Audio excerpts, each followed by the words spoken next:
Good afternoon, and welcome to the Granger Homestead and Carriage Museum. It's a pleasure once again to work with the 1816 Farmington Quaker Meeting House. Yay.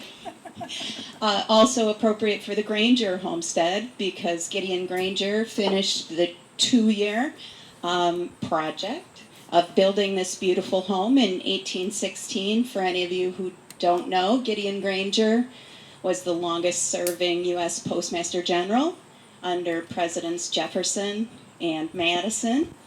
And little plug, if you haven't been by for a tour, please stop by for a tour sometime. It's the house and the carriage museum. Sometimes we don't appreciate our local treasures. But as you're thinking of having more of a staycation right now, keep us in mind Wednesday through Sunday for a visit. So without further ado, I would, oh, yes, very important to know where the restrooms. Who are you? Oh, I'm Martha Hervick, the director of the Granger Homestead. Sorry. Anyways. And we have Heather Whiting, who's also on the staff here at the Granger Homestead, and other wonderful staff members helping out today here too. So couldn't possibly do it, without the staff and all of our wonderful volunteers. So the restrooms are in the house. We'll have someone in the back. It's a little circuitous for getting to the bathroom, the restroom. So without further ado, I will introduce Kathy Hendricks. Thank you, Carol, for being here today, and Judy, and thank you all for being here. Thank you, Martha. And first of all, if we forget and lower the mic, you're going to have to yell at us to speak into the mic, okay? All right. You got it? Okay, thank you. By the way, this is not the only event that Granger is hosting with us. Come back on September 11th here on a Saturday and hear about Hester Jeffrey, who was not only a black suffragist, but she was also very active in the temperance union in the 19th century, and quite a wonderful leader. I just have one plea to make, and that is we are absolutely glad to see you, but both Granger Homestead and the 1816 Meeting House are nonprofit organizations, and we are funded by, for this program, Humanities New York. And so although we're talking about political issues, this is a nonpartisan event. So would you remember that when you ask your questions, that this is not the time for, although it's a temptation, and I know the temptation, it's not a time for political speech, okay? Thank you very much. And now Judy Wellman, who is our president and an historian, she will introduce Carol. And welcome. It is a real honor and pleasure to introduce my friend Carol Faulkner, whom I have known we're both too young to have known each other this long, I'll just say it, leave it at that. And this has got to be one of the most elegant, beautiful venues that we've got in central New York, so thanks to the Granger Homestead for helping us do this. Carol Faulkner is an associate dean and a member of the history department at Syracuse University, and she specializes in women's history, gender issues, reform, 19th century American history. And she also has 2 books, one an edited edition of she has got several, but Lucretia Mott's writings that you might be interested in, and she tells me it's now in paperback, so it's affordable. And she also has a wonderful new biography of Lucretia Mott, who was such a major Quaker woman influence, not just in the Philadelphia area, but in upstate New York, where she came every summer and came to the 1816 Farmington Quaker Meeting House as well. I can't help but notice that this 1816 building was built the same year as the Farmington Meeting House. So if you've been to the Farmington Meeting House lately, you will notice quite a difference in the style and the condition of the building. We're really working very hard on grant funding and other kinds of funding to develop and make that building something like it used to look like as a simple Quaker meeting house. So we appreciate you all being here to these wonderful programs. Go on our website, find more information, and keep supporting us. It's essential and wonderful to see. Thank you so much for being here. And Carol. Thank you, Judy. I'm not really sure I've ever spoken in such a spectacular and dramatic setting before, so this is quite an honor to be here and to talk to you, not about Lucretia Mott, but about Frederick Douglass and Susan B. Anthony. I would say Susan B. Anthony, Frederick Douglass, and Lucretia Mott all knew each other very well, of course, and worked together in anti-slavery and women's rights. Lucretia Mott once sent Susan B. Anthony $10 with a note that said, "You're working so hard. Here's $10 for your efforts," which was more money than it is now in the 19th century. So I like to think of Lucretia as sort of the grandmotherly type sending the $10. So it's really wonderful to be here. I did have a handout so some of you could follow along with the dates and names of my talk that I'm going to mention in my talk. I don't think everyone has one. So if you see someone with a white piece of paper, maybe they'll lend it to you, and then you can give it back at the end. So how many of you have been to the Susan B. Anthony House in Rochester? Okay, good number. And how many of you have seen the statue of Susan B. Anthony and Frederick Douglass right down the street in the little park? Excellent. So that statue really inspired this talk that I'm going to give today. Because it made me think about what was the relationship between Susan B. Anthony and Frederick Douglass, and you'll see why I have that question as I go through the talk. So in Rochester, New York, down the street from Susan B. Anthony's house, is a small park with a unique life-size sculpture of Anthony and Frederick Douglass. The City of Rochester website explains that Let's Have Tea portrays these, quote, close friends who shared the common goals of social justice and civil rights. Douglass and Anthony are perhaps Rochester's most famous residents, and their names are often linked in the history of the city and the region, establishing it as a center for feminism and abolitionism. Ida Husted Harper's Life and Work of Susan B. Anthony describes their first meeting in 1849 when Anthony, then a school teacher working in Canajoharie, returned home for a visit and went with her father to visit Douglass, who had moved to Rochester in 1847. Harper, Anthony's first biographer, writes that this meeting was, quote, the beginning of another friendship which was to last a lifetime. Douglass biographer William McFeely also calls Douglass and Anthony old friends. Other scholarship has questioned this famous friendship. In Women in the World of Frederick Douglass, a book that I highly recommend, Lee Faught notes that the two political allies had little fondness for one another and clashed regularly, most notably over the 14th and 15th Amendments, which established citizenship rights and enfranchised African American men after the Civil War. Indeed, their friendship is missing from Douglass's autobiographies. Only The Life and Times of Frederick Douglass mentions Anthony in passing as one of the authors of the History of Women's Suffrage.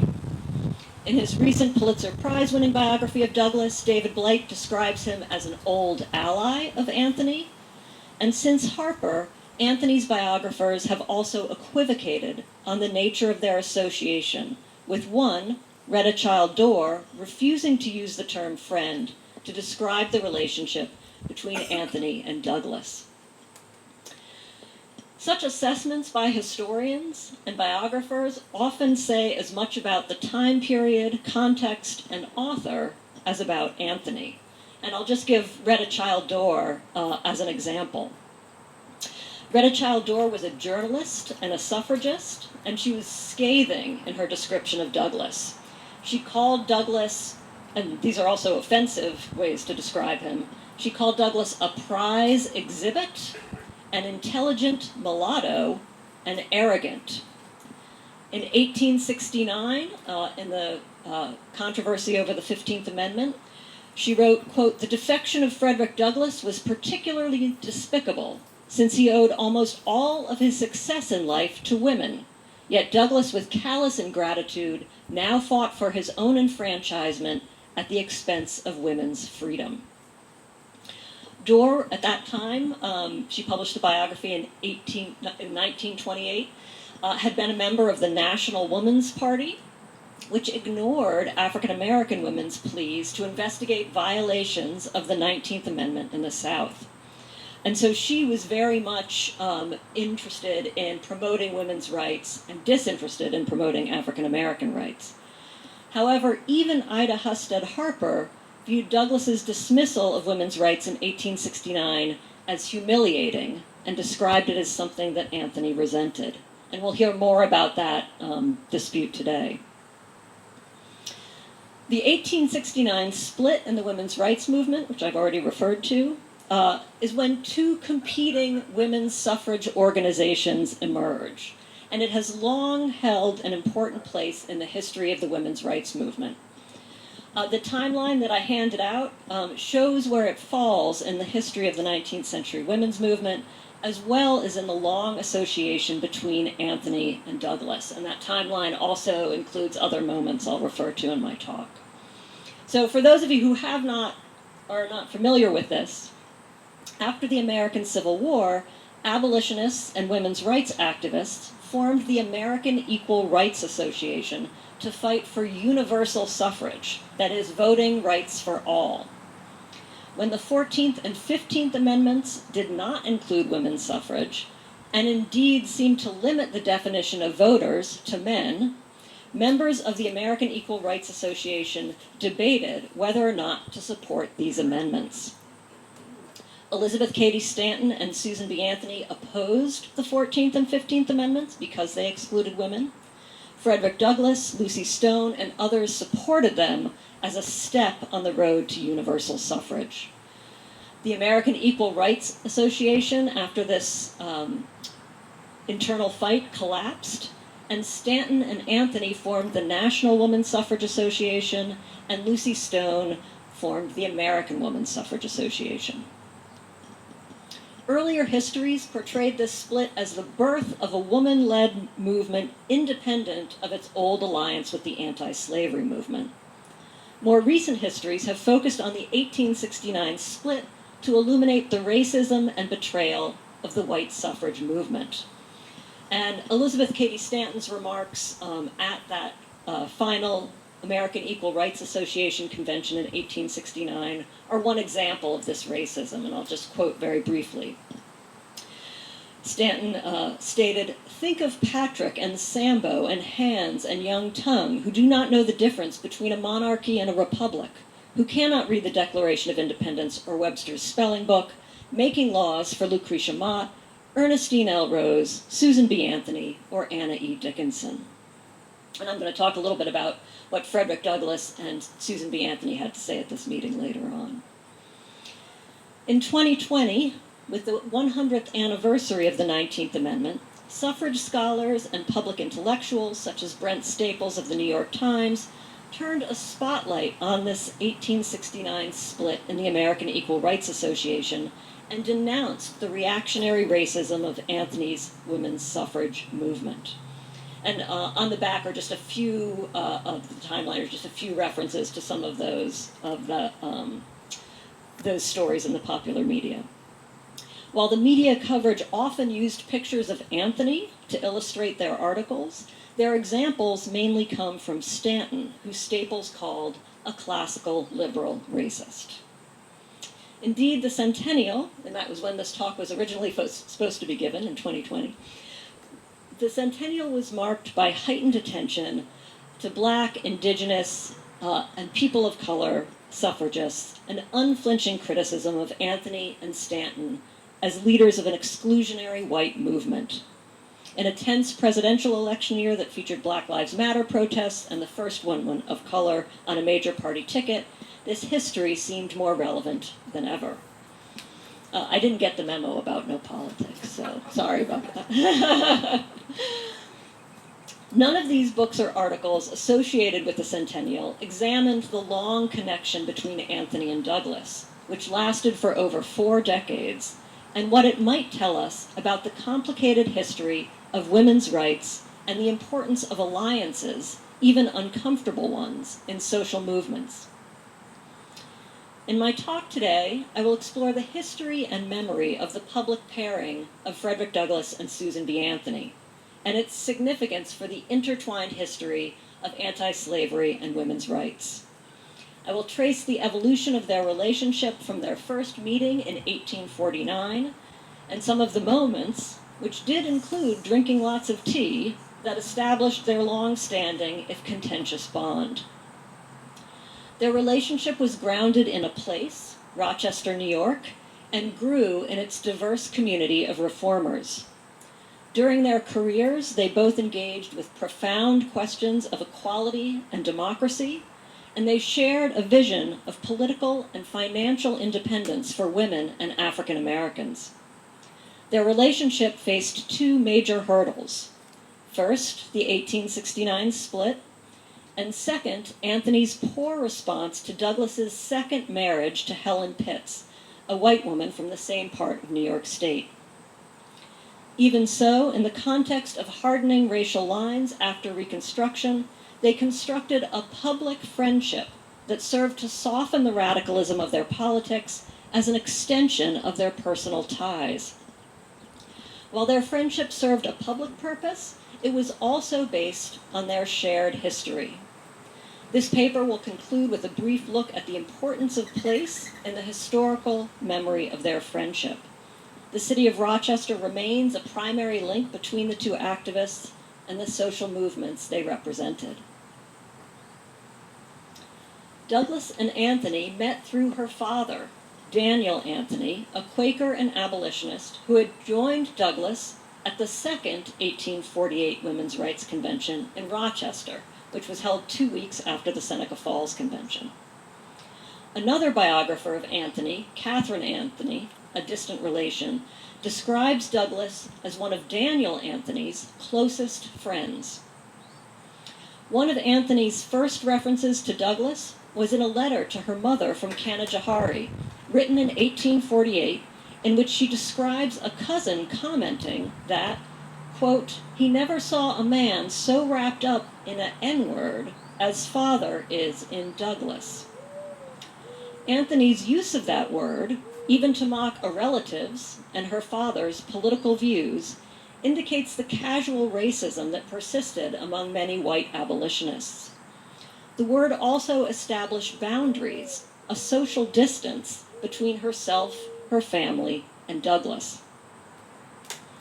Further, despite their closeness in age, Susan B. Anthony was just 2 years younger than Frederick Douglass. His life experience and the fact that he was already a husband and father may have made him seem older, more her father's friend than a peer. And while Douglass had many female friends, Anthony had a more easy and intimate relationship and friendships with women than with men. And Douglass's gender, I would suggest, as much as his race, continued to be an important factor in their relationship.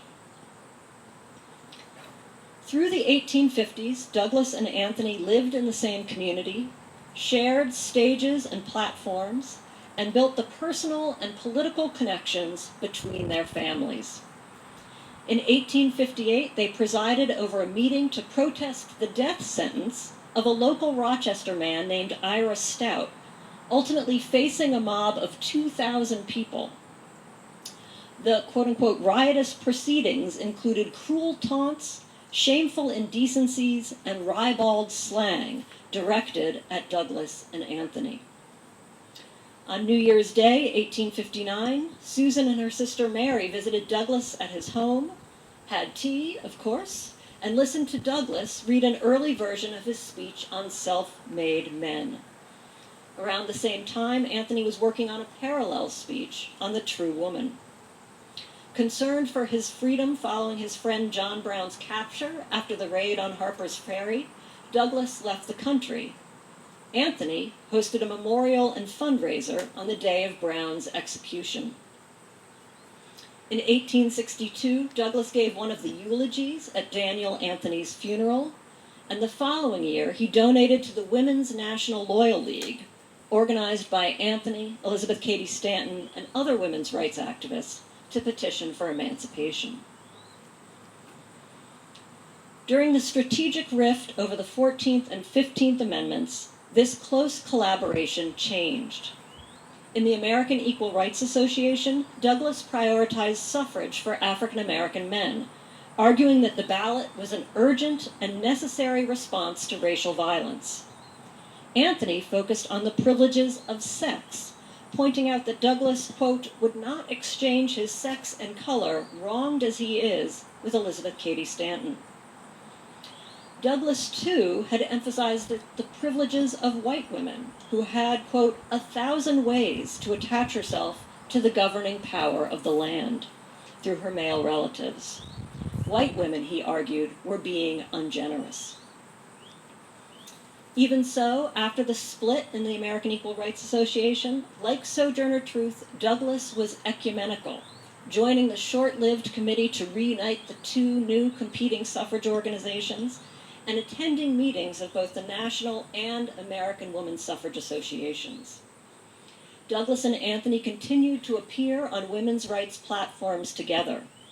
In 1888, she invited Douglas to speak at Pioneer Day at the International Council of Women meeting in Washington, D.C. While acknowledging his role in the early days of the women's movement, Douglas also noted that women no longer needed men's voices, then proceeded to give a long speech that highlighted the birth and baptism of women's rights in Seneca Falls and Rochester. Indeed, the biggest change in their relationship may have been geographic. In 1872, Douglas's Rochester home had burned. Susan B. Anthony encouraged him to rebuild in their city, but he declined.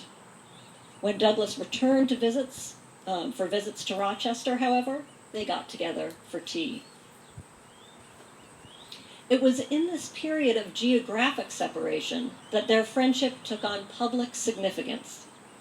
Both Douglas and Anthony fostered this public friendship as a reminder of the shared history of abolition and women's rights, and as an indirect challenge to the racist backlash that made such alliances even more difficult in the post-Civil War period. In other words, they had a long association, and they were unwilling to alter it over racism or politics. Their friendly image also personalized these two public figures, an intimacy that Anthony's image especially needed. For Anthony, her friend Fred Douglass represented the success of abolition and the power of the vote. In an 1877 speech, Anthony noted Douglass's new civil service position as U.S. Marshal for the District of Columbia. She observed that if women could vote, they too would be appointed to similar positions. This was not the only time that Anthony used Douglass as an example of what the women's movement should be or do. She also cited him to advocate for the importance of action versus prayer, and, quoting Douglass's advice to black male voters, she told women to get money. Meanwhile, as the New York World reported, visitors to Douglass's house in Anacostia saw portraits of Anthony, Stanton, and other reformers on the wall. Of course, these portraits were reminders of friends and colleagues, reinforcing his connections and achievements. They also illustrated Douglass's noble and ongoing commitment to women's suffrage. And perhaps his association with prominent white women made him slightly less threatening at a time when lynchings of African American men were on the rise. Douglass's second marriage disrupted his cordial long-distance cooperation with Anthony, and resurfaced the grievances over the 14th and 15th Amendments. Douglas's first wife, Anna, had died in 1882. In 1884, Douglas married Helen Pitts, a white woman who worked as a clerk in Douglas's new office as recorder of deeds. Douglas wrote that he merely chose a wife as other men do from among friends and associates, and many of his nearest personal friends, he wrote, were white people. Following the predictable outcry, Stanton proposed that she write a public letter of support to Douglas. Anthony's horrified response remains one of her lowest moments. She viewed the Douglas marriage as a dangerous distraction from the suffrage movement, a setback to what she called the growing feeling of friendliness toward our cause. If Douglas and his new wife appeared at their next convention, which they subsequently did, she feared that the question of amalgamation, miscegenation, race mixing, would overwhelm the, quote, grand principle of the equality of rights and chances for women. Anthony noted that Douglas had thrown the equality of political rights to women overboard in 1869, and he should not now expect support from suffragists. Her reaction was also intensely personal, and linked her as a virtual daughter, a daughter in reform, to Douglas's real daughter, Rosetta, who was also very critical of her father's second marriage. Anthony expressed dismay at the very fact of his remarriage to a black or white woman, and viewed it as distasteful and stereotypical to marry a younger employee. There was a 20-year age difference. She also viewed Helen as Douglas's inferior in intellect, position, and wealth.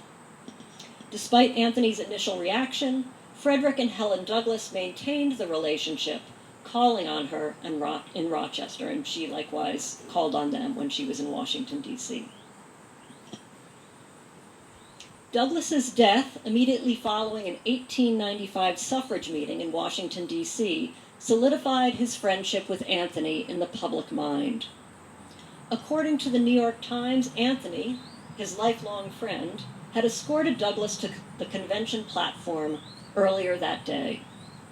Although he did not address the audience, he offered a graceful bow.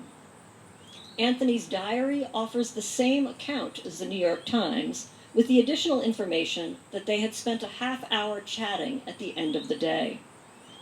When news of his death reached her, the New York Times described Anthony as very much affected and unable to conceal her emotion. The next few pages of Anthony's diary are starkly blank, and 4 days later she writes that she called on Mrs. Douglas and the children. Anthony attended the funeral the following day and read a eulogy from Elizabeth Cady Stanton. Back in Rochester, Anthony helped raise money for a monument to Douglas, and it's the same monument that still exists in Rochester and was replicated all over the city. She also attended a dinner in honor of Helen Pitts Douglas. Mrs. Douglas kept up her husband's association with Anthony, and the two had tea when she was in Rochester. Another diary entry, however, reveals Anthony's continuing identification with Rosetta Douglas, who complained to Anthony that her stepmother and brothers had placed granite markers at her father's grave in Mount Hope Cemetery without including her, and she was worried that Helen Pitts Douglas's tribute was especially massive. In 1906, as I'm sure you all know, Anthony was also buried in Mount Hope Cemetery. Rochester residents took the lead in memorializing Douglas and Anthony together. In 1907, the city's AME Zion Church unveiled a pair of stained glass windows dedicated to Anthony and Douglas. Douglas's window was vandalized, but Anthony's remains in the church's new location. The statue Let's Have Tea was revealed in 2001. The artist Pepsi Ketavong, a refugee from Laos, had a studio in the neighborhood and wanted to honor its history. He said, "A black man and a white woman are drinking tea together, A Laotian makes their sculpture. It could be a metaphor for American democracy, but the issues they faced are still out there: women's rights and the stigma of racism. The statue was also a project for urban revitalization. The director of the Susan B. Anthony House observed that the legacy of Douglas and Anthony can lift the neighborhood. Kedavong wanted people, children especially, to sit on the laps of the two figures, something Douglas at least might have appreciated. Anthony was not known for her love of children. For a struggling city like Rochester, this history represents an important progressive past with local leaders in the national movement for equal rights. They are not interested in complicating the story. At an earlier moment in American history, including in the lifetimes of Douglas and Anthony, the statue of a white woman and a black man would have made a controversial, even incendiary statement leading to riots and lynchings. In the 21st century, it domesticates both Anthony and Douglas. Why not present them on a podium, side by side, facing down a mob? But in many ways, the statue reflects an image of their relationship that they themselves nurtured. Teas, meals, and visits helped maintain their connection through disagreement, division, and the birth of Jim Crow. In addition to their overlapping political and intellectual commitments, Douglas and Anthony were linked by their personal history, one based in a specific place, the radical reform community in Rochester, which included men and women, blacks and whites, and fathers and daughters. The statue offers the opportunity to tell a more nuanced history of voting rights and the way the public friendship of Anthony and Douglas served to maintain the deep yet troubled connection between women's rights and black freedom. So the last time I gave this talk, they did ask me to muse on the lessons for the present a little bit. I'll try to be nonpartisan in my musings here. The public friendship of Anthony and Douglas also holds key lessons for social and political movements today. The anti-slavery and women's rights movements were interconnected by personnel, tactics, and ideology, among other things. Yet at different times, they made choices to achieve certain victories. What was the cost, and what was the consequence? Arguably, the consequences have been greater for women's rights broadly defined. In 1869, many abolitionists sacrificed women's right to vote, but historians disagree over whether or not women's suffrage even had a fighting chance in 1869. In 1920, white suffragists sacrificed voting rights for black women, and their failure to help black women enforce the 19th Amendment in the South left a legacy of betrayal that has made it difficult, though not impossible, for black and white women to work together on causes like voting rights, reproductive rights, and Black Lives Matter. At the same time, the struggles for African American rights and women's rights are ongoing and interconnected. In 2020, 100 years after the 19th Amendment, Kamala Harris became the first woman and first black woman elected to the vice presidency. Her partnership with Biden is not unlike that between Douglas and Anthony, at one moment competitors, at another moment colleagues. As the famous friendship of Douglas and Anthony shows, such alliances, however strained, are a vital strategy for social and political movements. And I'm happy to answer any of your questions. Thank you very much for listening.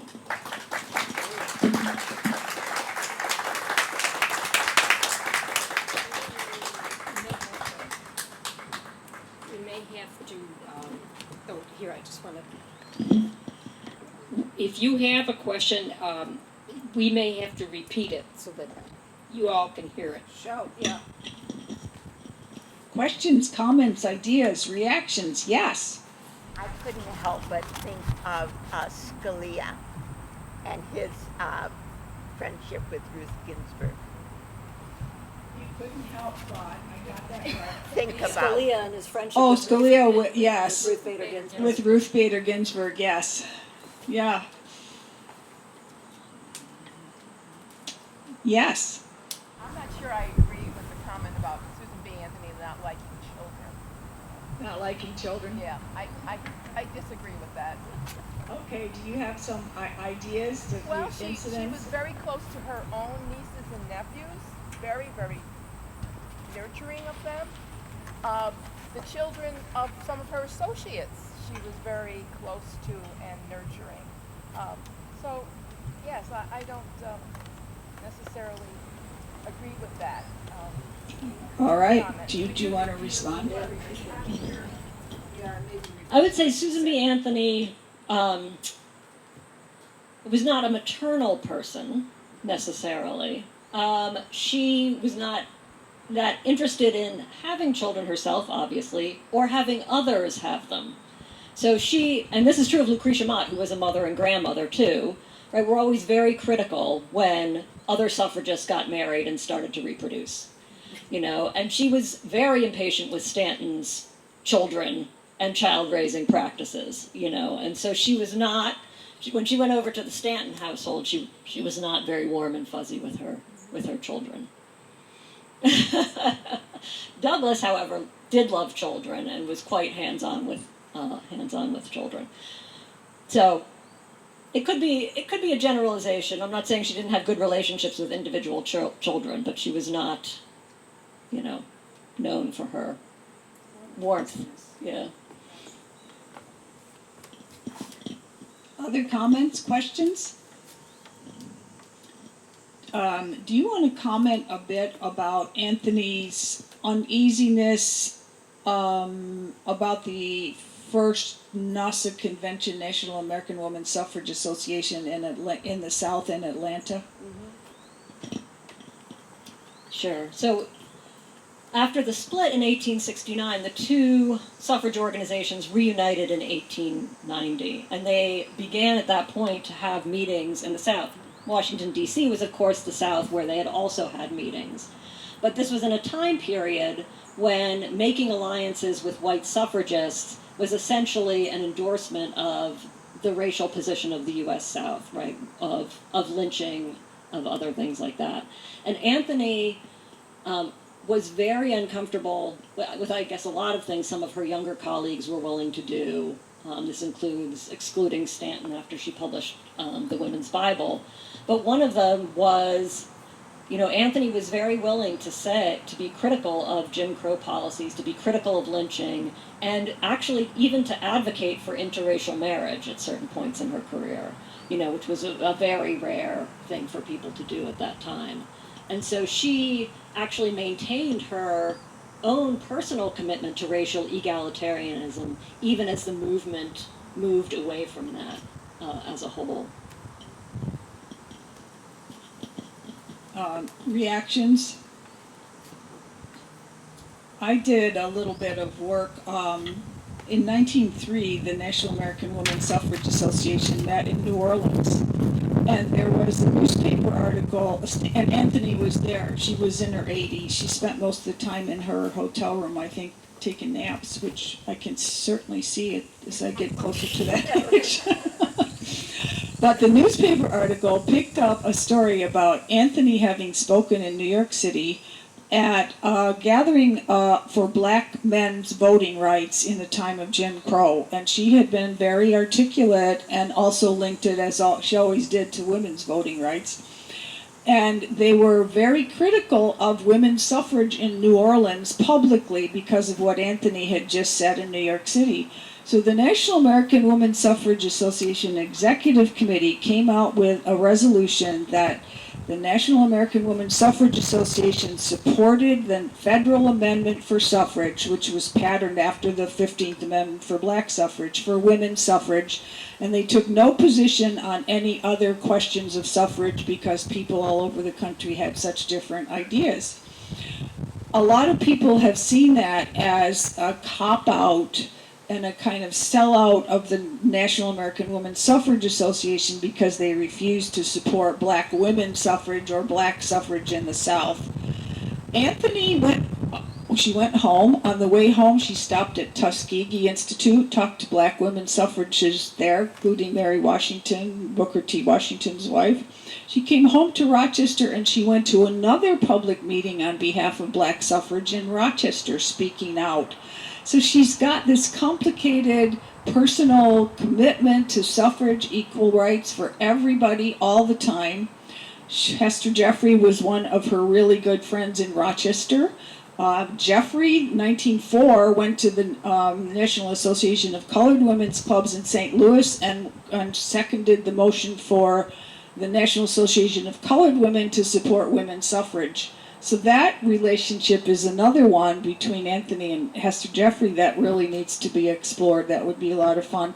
And I don't mean, but one more comment. If you haven't read Elaine Weiss's book on the suffrage fight, the last ditch fight in Tennessee, it's really a gripper.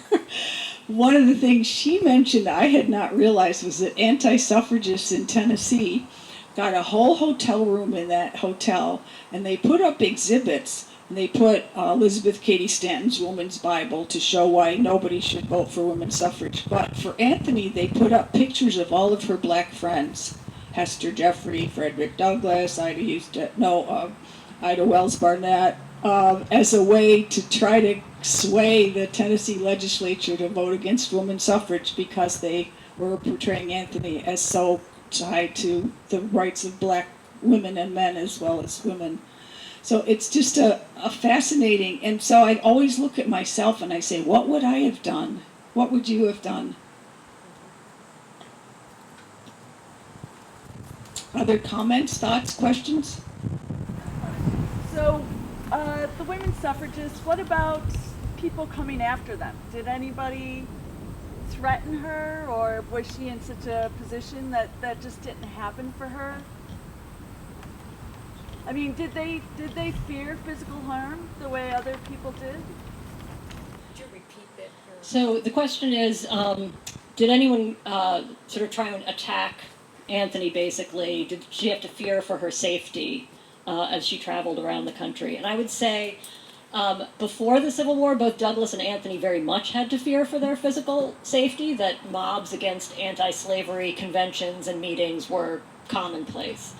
And this is also true of women's rights conventions. So one example would be, I think there was in 1853 a women's rights convention in New York City that was mobbed, and the women had to kind of exit the building. The most famous example would be 1838, the burning of Pennsylvania Hall. So it's a building that abolitionists had just built so they would have somewhere to speak. Black and white women were meeting in the building as the mob finally burned it down. So there was very much concern for physical safety before the Civil War. After the Civil War, there's less. Being a white woman protected Anthony to a certain extent. It protected Lucretia Mott as she traveled around the country. And so she didn't have to fear quite as much for her personal safety. She experienced a lot of hate and discomfort, but not necessarily threats to her physical safety. And I think Douglass is an interesting example too, right? In a time when race relations were deteriorating across the nation, and African American men definitely were in fear for their lives. He was so famous that, he was the most famous black man in the United States. He did not necessarily have to fear for his personal safety in the way that some other people did. No, but why is that? I mean, why wouldn't somebody just not care if they're already at the extent of not caring about people's rights? What held people back from stepping over that, even though they had that kind of social protection? Yeah. So what held people back from making those attacks when they didn't feel compulsion about attacking other people? I don't really know. It probably has to do a little bit with the setting, right? Douglass was in politics in Washington, D.C. for the, last decades of his life, and in a setting that, at least in terms of American politics, violence had declined at that point in time, right? You don't have necessarily congressmen and senators fighting on the floors of Congress in the way you did before the Civil War. And so that tone of politics probably protected him a little bit. And then with Anthony, I think, she there are not a lot of public attacks on white women anyway, that I can think of off the top of my head after the Civil War. Because in the context of lynching, the purity of white women became such a national obsession that it probably tamped down even more on some of the violence that they would have faced. Question back there? Yes. Your associate mentioned several times Elizabeth Cady Stanton's Women's Bible. I wonder if you could just clarify what that was and what its significance was. So the question is about the Woman's Bible, which Stanton published late in her life, I think in the late 1880s or early 1890s. Do you know this? 1895. And basically it was a work of biblical criticism. And so she, with a bunch of other women, got together and analyzed the Bible and looked at it as a historical document, an artifact, and the ways that it had been misinterpreted to oppress women, and published it. And as a result, many suffragists at that time were also evangelicals. They were very concerned about the impact of the book on their movement, and they essentially denounced Stanton and the Women's Bible, said, we want nothing to do with this book. I thought I saw a hand over here, yes? Are you aware of anyone who has written about the enfranchisement of African American men and the divisions that sowed as a kind of divide and conquer strategy that was extremely effective and might have made the failure of Reconstruction and the evolution of Jim Crow and the, terrible divisiveness within the women's movement worse than it might have otherwise been? So let me see if I'm understanding right, that the decision in the 14th and 15th Amendments to only give suffrage to African American men was a strategy to divide and conquer basically the American left. Yeah. Well, if all people had been enfranchised, then African American women, European American women, if it had been universal enfranchisement, might a lot of history that was so awful have been avoided. Yeah, I mean, I don't know because it's a counterfactual, right? And I don't know if anyone has speculated on that. Maybe you have, Judy. But I'd say the problem with women getting the vote is they tend to vote like their male family members for the most part.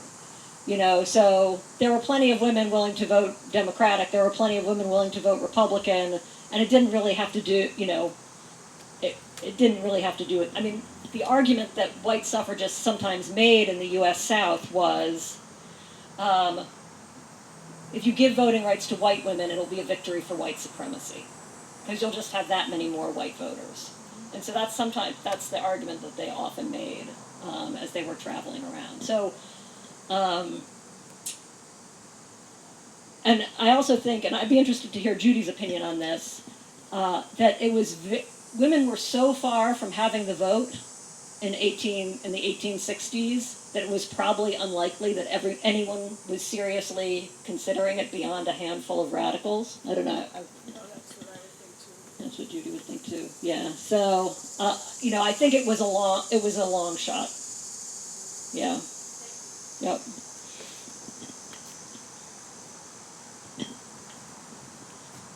Anyone, last comment, question, idea? I have one more thing I'd like to say that kind of relates to this. Some of you may know about the National Votes for Women Trail, which is a project sponsored by the National Collaborative of Women's History Sites and also by the William G. Pomeroy Foundation. Well, we've got 2,200 names in a database online of suffragists all across the country, suffrage sites, and more than 200 Pomeroy markers will be going up. Yesterday they dedicated one in Sherwood for Isabel Howland, who was very active in the suffrage movement. There's going to be one at the Memorial AME Zion Church in Rochester for Hester Jeffrey, and I hope we'll know about the dedication time. There's also going to be another one at the Canandaigua, Ontario County Courthouse for Susan B. Anthony's voting in 1872. She went home from that voting. I always like to say this is a big Republican area because it's rural upstate New York, which has been Republican since 1856. They were Lincoln Republicans. Susan B. Anthony went home and she wrote exultantly to Elizabeth Cady Stanton. She says, "Well, I've gone and done it, voted the straight Republican ticket." Other comments? I want to thank Carol so much for raising these questions. I think the more we look at what really happened, the more complicated it gets. Also, the more interesting it gets. So we invite you all to be thinking about this, reading about this. There's lots online about it if you'd like to pursue it, and make decisions about how we judge the past as we know more about these really complicated issues of race and gender. Thank you so much for being here.